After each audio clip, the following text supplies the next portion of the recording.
to welcome you here today. And we will be having, I know, people coming in.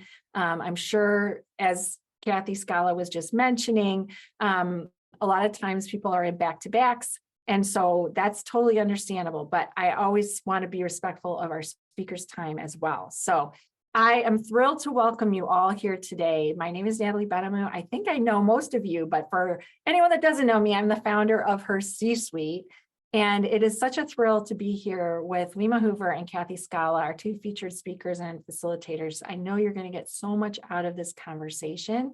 And for those of you who are not familiar, who are going to be seeing this after this program, I'm going to share one slide, I promise, one slide about what we do.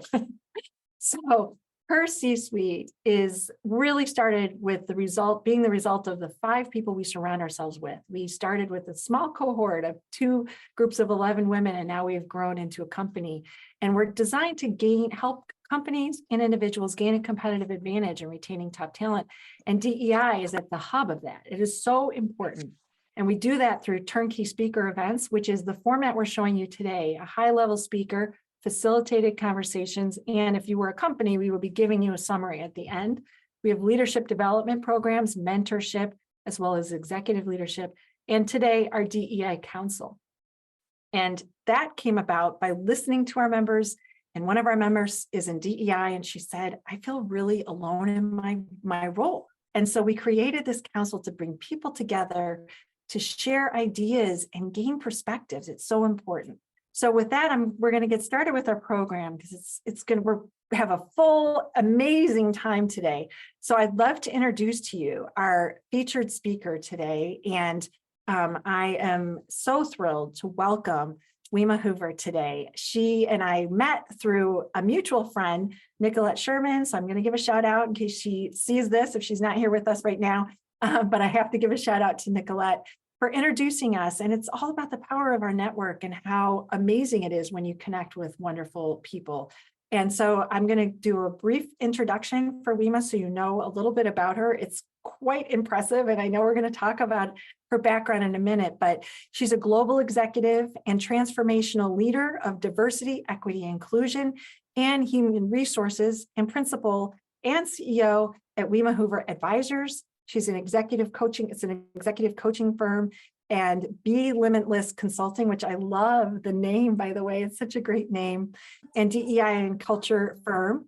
She is also the former Chief Diversity Officer at not 1, not 2, 4 main companies. And some of you might know her from one of the companies that she's been involved with, from Google, Pfizer, Bristol-Myers Squibb, and Sanofi. I know she's lived in 4 countries and ran global teams in 26 countries. There we go. And there's so much amazing things that you're going to learn about her today. So with that, I'm excited to welcome her. And in about 45 minutes, we're going to have Kathy Scala, who is our board chair and also advisor, as well as a member, speaker, and transformational leader and board member who's going to be leading our conversation. So with that, Wema, I'm so excited to welcome you today. Thank you for being here. Thank you. It's such a pleasure to be here and to be around this wonderful community.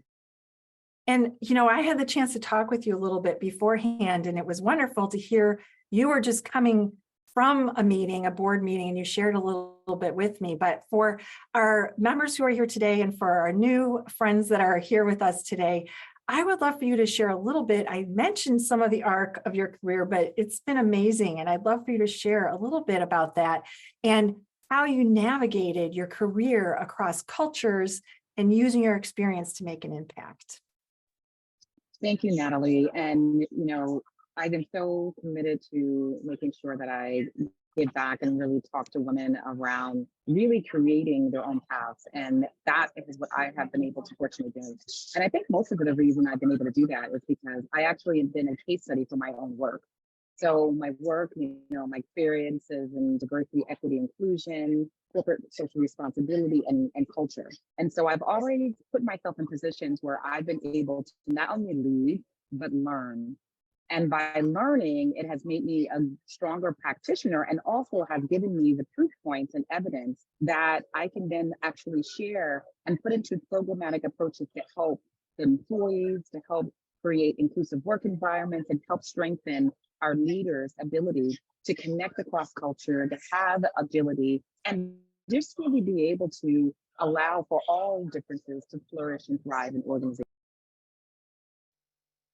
And I think, one of the things that that you've shared, you're a writer and an author, and you have an Inc. article that I read, and you share about building on DEI and the energy that it creates, as well as being able to make that lasting impact. What do you see as our biggest opportunity in this moment? I mean, there's so many, but what are you seeing in the landscape as in the work that you're doing right now? Yeah, and that article, which was really around how to activate the energy of DEI, one of the main points is how do you invite difference, and not only invite difference, but have a position where you are seeing it as an advantage. And by doing so, there's three things that have to be done. You have to truly be open to it. So meaning that you see not only there's an advantage, but you want that differential experience, background, insights to have an impact in the way that you work. The second piece is really being able to then allow that difference to have a form and shape and influence the way that you do and the way you apply your work. Because one thing that we see a lot is that we just want to kind of go and have all of these efforts to have diverse talent and be able to count heads, right? But how do you make those heads count? By allowing those differences, whether it's gender, whether it's age, whether it's race or ethnicity, how do you then tap into that and allow for that to thrive and flourish? Because oftentimes what we see is, especially with women coming into spaces where there may be a homogenous leadership group and not a lot of women at the table, they are sometimes expected to then adopt the leadership styles, the approaches, and the way and model how leaders are done in that male-dominated environment. And their own natural abilities to lead usually may not have a place to thrive and flourish. And so when I really wrote the article, I wanted to make sure that by having the differences is not enough. It's really allowing the conditions for them to tap into and leverage them, and also really being open to it, meaning you are creating space for new models of leadership, new prototypes of style, new ways of working, so that the organization and the application of work can be changed.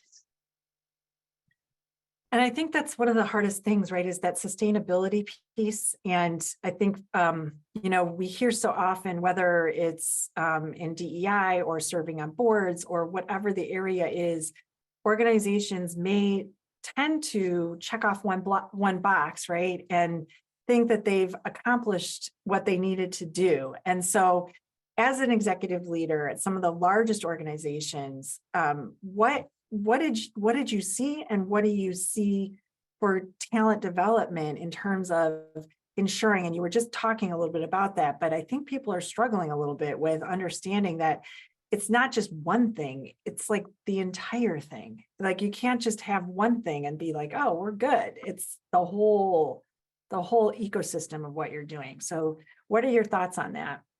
Yeah, Natalie, that is a great point, because I think that there's a normal propensity to rely on just a one effort or one initiative and then say that you kind of claim victory. But I think where you actually have the greatest impact is when you are looking at the multifacets. So you're looking at the talent recruitment, but not just external, you're looking at internal too. And for that point, I feel like there needs to be efforts to build that pipeline internal first before you actually bolster up or ramp up your efforts externally. Because if you focus just on the external without setting the conditions for women and marginalized communities to thrive, you'll end up having something that I call a leaky bucket syndrome. You'll bring them in, but then they'll be a part of the same environment that your current women will not have no ability to thrive and grow. So I think having really a holistic approach that looks at the talent development, looks at the networks and support, looks at leadership and development, and actually has ownership and accountability at every level. So it's just not putting women in executive roles or marginalized executive roles, but really looking at what is their career path from junior level through mid-level manager, through early executive and the VP role, and making sure that there's intervention supporting the growth along the way. And what's popping into my head is the whole sponsorship piece of this that is so important, right? Because whether it's an executive sponsor for an ERG or a BRG or an initiative, everybody has to be on board from leadership throughout the organization. What have you seen that has been some of the things that are hiccups maybe for getting that buy-in across? Because it's fine if maybe one siloed area is doing great, but then you've got all the other areas that are like not working. So what do you recommend to a company if they're trying to bring everybody and get that cohesive buy-in across the organization? Well, for me, it's just really around accountability. I think so that there is not a thought process that things are optional. When you have business unit leaders, they don't have an option to do a strategic plan and show the growth of their function. They're not giving a buy or a pass and say, I'm going to let you opt out this year and just be able to do things your way without any accountability. And I think what you're seeing now, and I'm seeing a renewed focus on, is really around what does that look like in practice, and what is the accountability that collectively the organization has to now step into. And some of those are making the public commitments that we have seen. However, which I think is a really good first step, where I do see that there is opportunity to really kind of drive that, is making sure that when you have those public commitments, that you already have made the commitment, whether it's 12 months, 18 months, 2 years, to make those internal changes. Because in absence of that, you may get a spike, right? Because there's energy, there's excitement, the leaders want to lean in and they want to support. But then there is the thought process that this may have an expiration date and just be another initiative. And that's why you have to change the approach, similar to what you have for strat planning, and saying, and hold leaders accountable to say, how are you driving your business? And how are you also cultivating the workforce that you need, the diverse workforce and complementary skills that you need for the future, and hold them accountable for doing so. And don't you think too, like one of the things you talked about externally, like the attraction of talent externally, bringing people in, and then it's the whole engagement piece. But we had a session not too long ago with Eliza Gonzalez, one of our co-chairs, and she talked about that the employees are the internal to the external. So they're the ambassadors that are making an impact, whether companies realize it or not. And so if they're not feeling included, if they're not feeling heard, it is going to spill out into their customers, into the brand. What do you suggest to leaders to try to get that unified, tapping into the importance of realizing how important the talent is for the organization and what it means outside of the company? I think you hit the nail on the head, and I would even go a step further. It has come to the point where now, if your intention and your ambition is not matching your action, then you have employees that are now turning into activists. And that may not be a bad thing, but we have seen over the past 2.5 years, with the healthcare pandemic, with the racial justice issues, that employees now want to know that their organizations really have credibility and integrity in their mission and their ambition around diversity, equity, inclusion. And when your actions, when the organization's actions don't meet their ambition, that's when the employees become activists, like an external activist would. And that's where you have situations like Disney, what happened with Disney, when you have the don't say gay legislation, and they did not step up and challenge that. You had 3 days that the whole park was shut down and millions of dollars were lost. And I think that because now I think people have had the opportunity during the pandemic to have time to make meaning of their lives, being in quarantine, having that solitude and that period of reflection, they want to be a part of something bigger than themselves. And they see the communications and the ambitions that their organization makes, and they're going to be holding them accountable. So that piece around making sure that your internal talent feels loved on, feel the high touch, feel that they're part of something greater and that they can contribute to it is pivotal. And at this moment where we see legislation and laws happening in different states like Roe versus Wade, which are literally causing differential treatment amongst different genders in different states. You literally have organizations at the House has to really find a solution for how do you now have equitable benefits and access given legislative laws. It is becoming exceptionally critical for there to be integrity and for them to feel what the organizations are espousing to and committing to in their mission.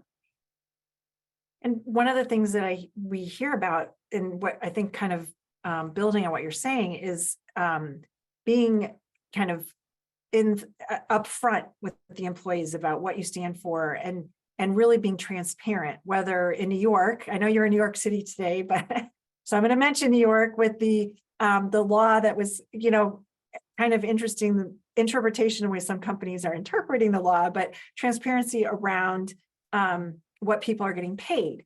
And do you see if companies really do it truly? I don't know, I have to quote this and not laugh, but I heard that one of the big banks said, well, it's free to $2 million. That's the salary range. I don't think that's what the law had intended. I mean, it's a pretty big range. But do you feel like that transparency in that way is a step in the right direction? And how can companies leverage that, even if they don't live in New York, if they're not located? It is absolutely a step in the right way, because what it is doing is making those capabilities that all of the people who work in human resources and diversity, equity, inclusion are trying to do through the internal workings, right? And actually saying, hey, this is what we need to do to be able to create opportunities and have people excel at similar career paths in the organization, is now giving them an external control that will check for that. Now, to your point, I've heard the same organizations kind of poke fun at it. However, I do think that California, this law is on the books right now and probably will go into legislation. You have it also in most of the Northeast states, Massachusetts, Connecticut. And I do see over the next 3 to 5 years, this is probably going to be predominantly most of the states, maybe not some of the lower southern states, but most of the states will have these expectations. And that will actually allow for control so that organizations, again, will have to create their frame of reference and their ambition and create those practical ways and interventions to do this so that it's espoused in their purpose, in their mission, in their vision. And then the way that it's pulled through is just bringing it to life, right? In their compensation philosophy, in their talent development philosophy, in their recruitment. All of these things will just be evidence of what they are aspiring, have committed to in their purpose and their vision and mission. And I see these all very much kind of working in tandem together, which is now how you hear the ESG so much, the environmental, social, and governance piece, because it really creates a framework and a model where that there's a checks and balance. The social component being diversity, equity, inclusion, people, the governance meaning, okay, how are we making sure internally that we are actually controlling and ensuring that there's accountability to those things that we are communicating to our stakeholders, to our employees, to our investors, and that it's being done. So I don't see this decreasing. I see this as being even more of the norm. And honestly, the United States is late to the game. This is pretty much the case in most European countries already. So this is, again, why that this is not going to be something we can kind of shoo away. It's going to be a common practice that's going to be expected for all multinational companies. Well, I'm glad you mentioned that, because you work with the United Nations. And so what have you seen comparatively? I mean, of course, there are examples of, female leaders of countries, and we have yet to have someone do that very top spot. But what are you seeing in terms of trends that we can adopt and we can try to implement that we're not doing right now? Well, I think that it's for different reasons, right? I think within a lot of the European countries and also the developing nations, they have to do this, right? Because their economies are growing, are flourishing. They're getting more connected to Western countries that have all of this, investment capital and influencing. So they want to make sure as they're growing and they have those pathways that they're able to really have just corporate social responsibility and efforts to ensure that all of their workforce and populations are being grown. So the pay disclosure, that has been, when I lived in France, that had to be done every year. In the UK, it is done. So this is really par for the course. What I think could be learned is really around how organizations really meet and influence legislation. Now, we have seen a little bit of evidence of that with things called the amicus briefs, where you saw organizations like, for example, the Marriage Equality Act. That was actually pushed by a lot of corporate organizations that were really standing up for their, same-sex employees and wanting their benefits to go beyond what they offered, but having the benefits across all of the states. And that's kind of the impetus of this. So now I see it as really shaping, like we see in legislation like Novus 3 and the disclosure, where they're saying, no, this is not how we operate. We're going to offer this, but we expect the communities that we operate in and our employees live in to still have the same respect, dignity, fairness, and equitable treatment, which has been the operating model because these smaller countries have had to do that. They've had to do that, right? They need to rely on corporate, multinational infrastructure and to do that. And they hold expectations of that very highly to the organizations and companies working in there. And I think one of the things that kind of works, you had touched on this, is, the treatment of people. And one of the questions I hear a lot that has come up is kind of this underlying, especially it's still pervasive, is the microaggressions that people face across organizations, whether in their role or maybe in a tangential role with someone else in their organization. And what do you suggest to both leaders and even employees that are just trying to figure out how do you address that and turn that around? Because it's really, it comes up a lot in conversation for us inside our C-suite, and I hear about it, I read about it. What do you suggest that both an employee and an employer could do to try to curb some of that?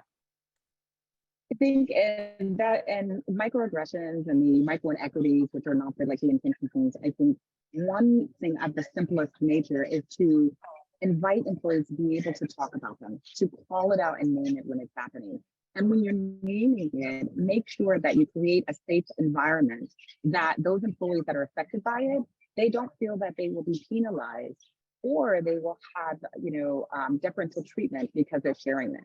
Because I think by creating that safe space to talk about it and to be able to share how it impacts them, you're able to educate. And allow for different patterns and ways of working to be put in place.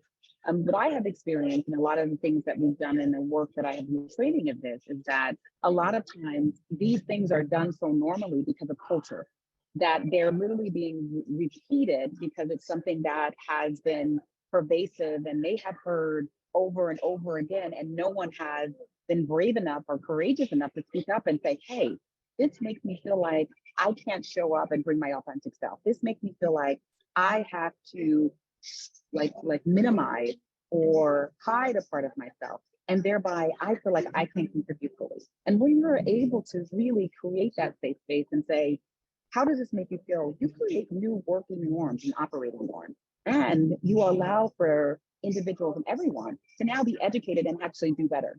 Because in order to do better, you have to know better. And I'm not protecting those that do, but I do believe that a lot of these things, and working abroad and living in other countries, I can say this to the 100th degree because I have unknowingly been the purveyor of it. When I was told the impact that it has, I grew as a person, I grew as a leader, I grew as a colleague, and I was so grateful for it. And I think that having that care, assuming good intent, and really believing that the colleagues do want to create a safe space and leaders mandating it, right? Creating that psychological safety is only going to benefit the working relationship and the teaming, right? And the trust that's built in those teams and relationships. And as we think about, I know the topic the title of this program is Harnessing the Power of DEI. And as you think about all the things that we've been mentioning, What do you see as, being able to harness that? Is it through different vehicles within the organization? And vehicle is probably the wrong word, but the employee resource group, and that might be a place for people to gain momentum with their voice, or do you see it, different areas within the organization, but taking on a bigger piece of being integrated into the culture? There's been a lot of chat in the chat about the culture piece, which is so critical. But, being able to harness the power and making it to be this, it's not the side thing, it's part of leadership. And I know we're going to talk about being on boards in a minute, but what do you see as that way to harness that across and elevate the role to make it more of a standout and help culture? Yeah, I'll go back to what I shared earlier. I think it definitely has to be a part of how the organization sees itself in the strategic imperatives and the accountability piece, right? And having metrics, right? Because what gets measured gets done. We all heard that adage, and that is so very true. I think in absence of that, we can hope and train and really want leaders to come to epiphany, and I do believe that they want to. However, when you have leaders and managers that are asked to do more with less, now asked to take on additional capabilities and managing hybrid workforces, and kind of taking on new ways of working, there has to be some really solid lines put in place and saying, this is who we are, this is what we are, and this is how we're going to operate, and really putting those metrics behind it. And those metrics has to be born that what's important and relevant to an organization. It could be gender, it could be race and ethnicity, it could be age, it could be cross-fertilization, but that line has to be drawn. And the way that you get the momentum behind it is build that muscle. Once you actually put metrics behind it and put accountability, and whether it's recruitment, whether it's the development, whether it's the promotion and the acceleration of a particular community, you build muscle. And that becomes the way that you operate. And I think we need to start looking at the work that we do on diversity, equity, inclusion as a capability and not initiative, and not having a time frame on it, and not having, when we get to this point, we have now claimed success, but having that be the kind of method of operating, and that there is no kind of nirvana. You're expecting this representation number, you're expecting this ability to attract and this retention number. However, the goal is for it to actually continually get better, because we're doing better and we're learning.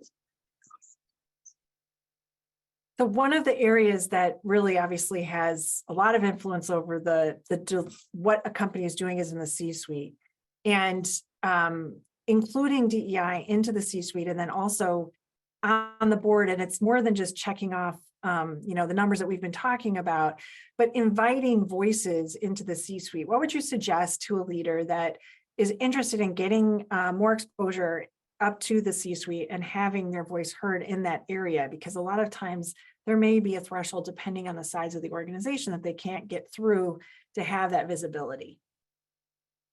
I definitely think that you have to come with data, and you have to come with not only a business case of what you want, how you will get there, and the impact of the business.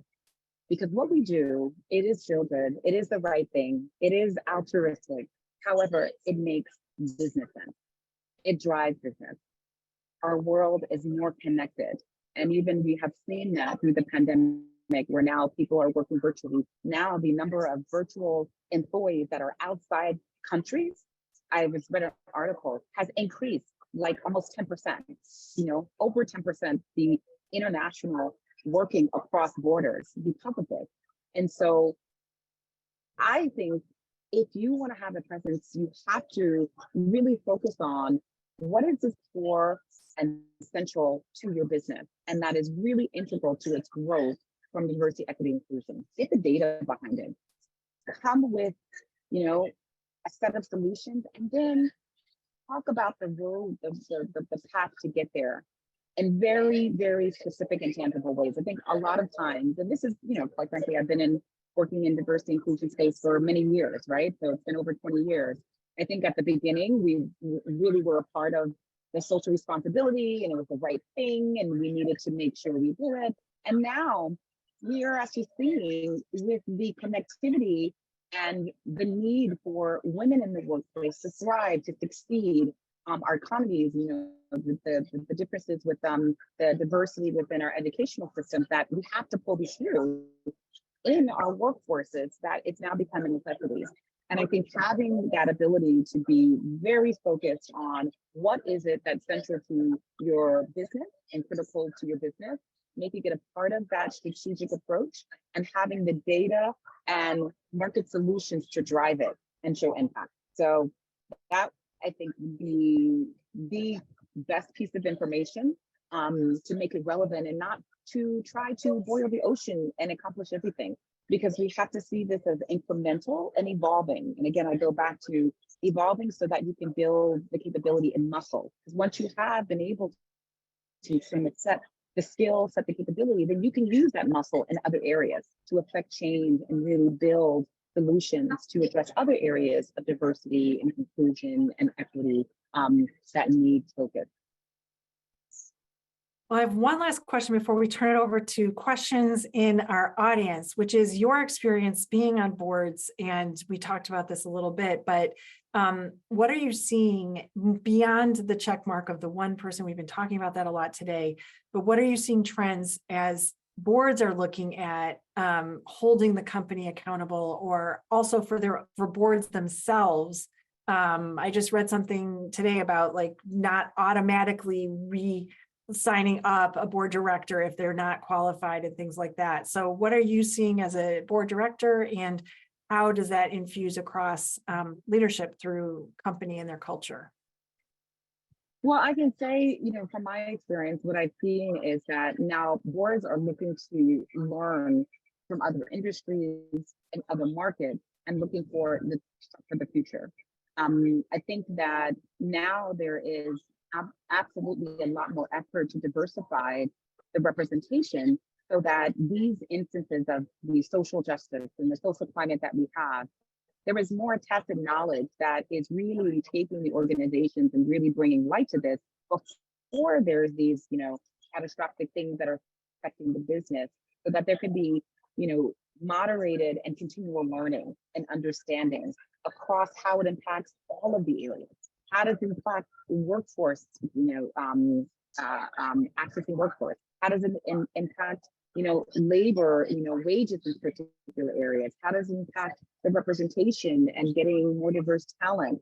And so I think that there is more of a desire to really see the impact and how it's really showing up across all of the areas of the business. And it really does help prepare. I think the more diverse a board is in leadership, it helps an organization be able to outperform disruption. I will quote a Kathy Scala quote. Outperform disruption is something we talk about a lot. So I love all the things that we're talking about, but I want to give our audience some time to ask you questions. I'm sure throughout this whole conversation, people have things in their mind that they want to know from you. So either post it in the chat, or raise your hand. I'm going to go to gallery view so I can see some of you. But please, ask a question, and we would love to be able to hear from you directly. You can ask Wema a question. So I have one question already in the queue, but let me ask if there's anyone live that wants to raise your hand, and then otherwise I will ask a specific question as a question to you. Does anyone have anything burning on your mind? And oh, okay. Hey, Dr. Sandra, what do you have? Yeah, as I'm listening to this, and I've been reading these various reports over the last few weeks, I'm thinking about the connection between health and well-being, mental health and well-being, and diversity and equity and inclusion and belonging. So I'm wondering about your thoughts on the interface of those two things. How do they work together to sort of actually help to advance each other in a way? So what are your thoughts on how they work together? Yeah, Dr. Sandra, that's a great article. I just I wrote the National Association of Mental Illness called Return to Work. Have the central mental the new norm, and it's for that exact reason. and we think about the equity part and inclusion part of diversity, equity, inclusion, that's where mental health comes in, because now people are more vocal, and we know the impact of working through the pandemic, working in isolation, having, you know, really no boundaries between work and life, and the impact that it has had on people's mental health and also their ability to really have that work-life balance. And so now organizations have to train and scale up their managers and their leaders to create the conditions to allow people to address that. Like, we no longer can hold people accountable to really coming in with an S on their chest and, you know, not offering, you know, the opportunity for support when they may be dealing with childcare, children not being able to be educated and doing homeschooling, and the caretaking, you know, elderly parent and trying to work. And where I see, you know, this coming in is really the education around inclusion and equity, because if we don't see mental health as an area that needs support and people can feel free to really communicate that how it's impacting their ability to succeed and thrive, what you're going to actually have is not only a disengaged workforce, but a workforce that we've heard the quiet quitting phenomenon, which, you know, people are working, but they're doing the bare minimum, but they're not really engaged or committed. And I see that as a direct output of not having the internal conditions, not having the inclusive work environment, not having the educated managers and leaders to support the mental health through employee assistance programs, through training engagement, even through listening sessions to understand and tap into their employees when they are faced with, you know, communities of color, like Black community, faced with the trauma of dealing with racial justice issues, right? With, you know, women having to now make meaning of Roe versus Wade and what does it mean for, you know, their future health. So these things have to be allowed for, and organizations have to play a part in this, because people are showing up with this expectation that they're going to be a part of the solution. And so that has been an integral part of I won't say new ways, but I would say increased focus that I don't see changing. I think that this is going to be a permanent element that we will hear about and actually have to focus on. Such an important part of everything. And we have a few minutes left, and we have one question that I think is a great one, which is from Naomi Kent about companies that have done a turnaround. And you've led multiple companies and also observed, and you talk about companies. Have you seen one that has really done it well? Like that, you know, maybe they started at a certain point and they grew and they turned things around in this space. And what was that? How did they accomplish it? Yeah, that's a great question. And what I would say, I would definitely see, and I've worked with them in other forums, is a lot of the consumer products companies, right, that you have seen where they were looking at one form of beauty. And in the past, we only saw, and I don't want to name any names because you guys will all know, but we work with them and they've only showed one dimension of beauty. They only show one body dimension. They only show that, and that by showing that, it actually sent an unconscious message that if you don't look like this, if your body type is not this, you're not beautiful. You're not able to use our products. We don't value the customer. And I feel that the turnaround that we saw, and this was about 7 years ago, there was a catalyst for this, but the outcome was good.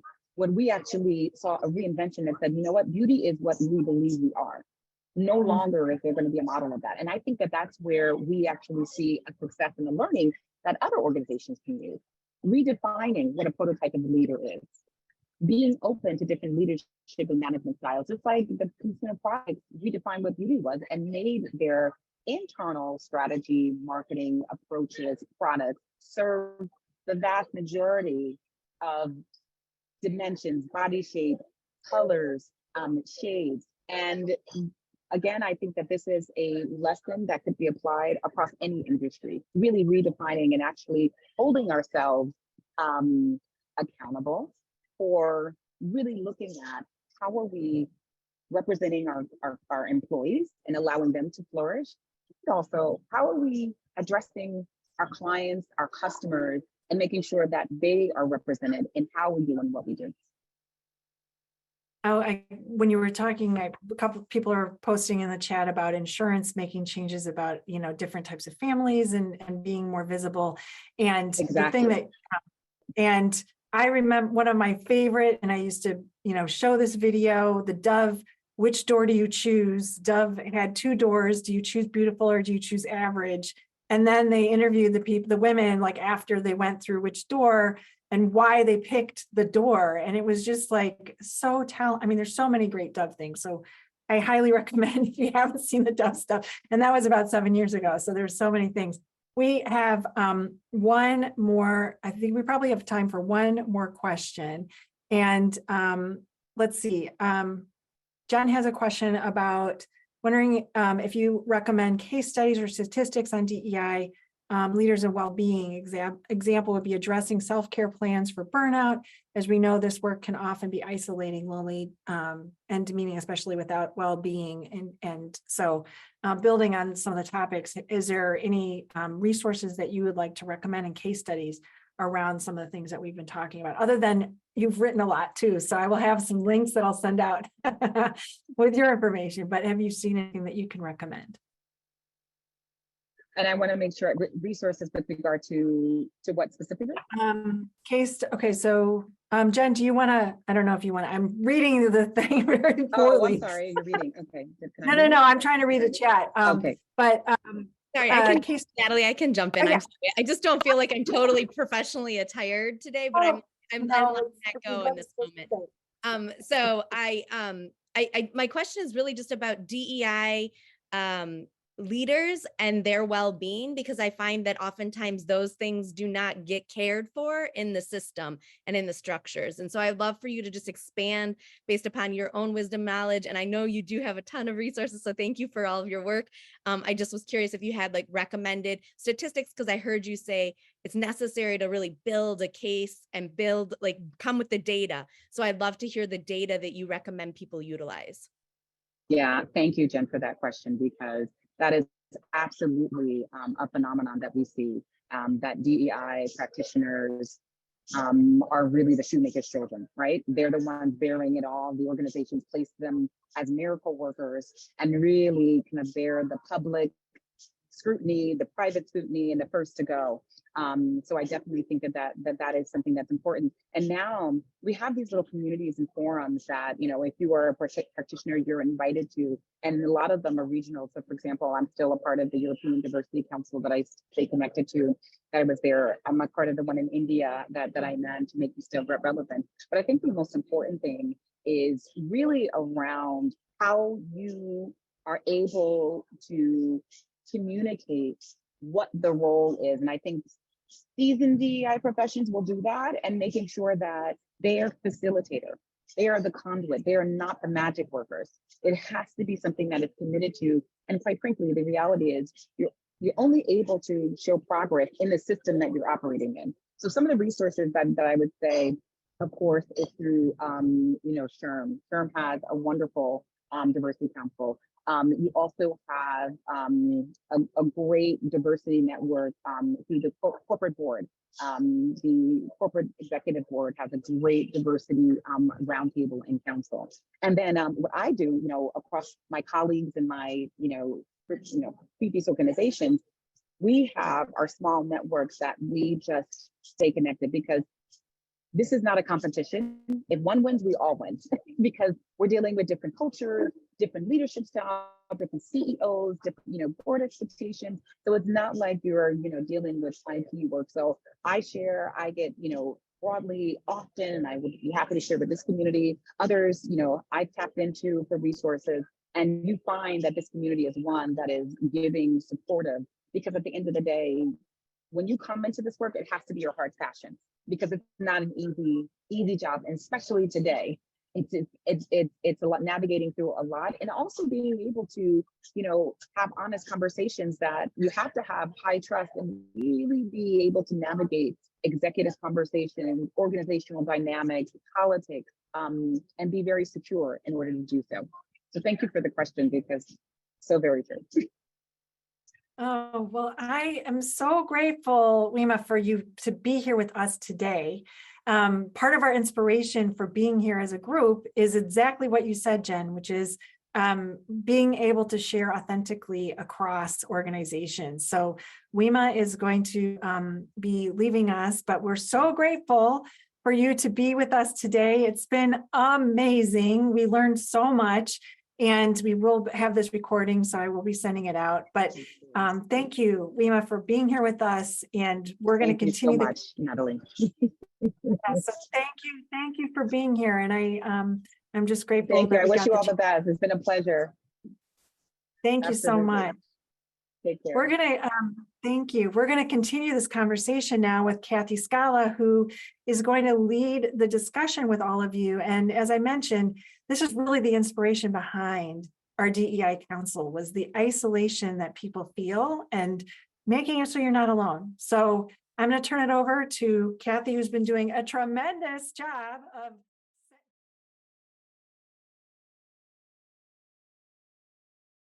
grateful to all of you for being here. And if you have a question, you can always reply to my email or reach out to me.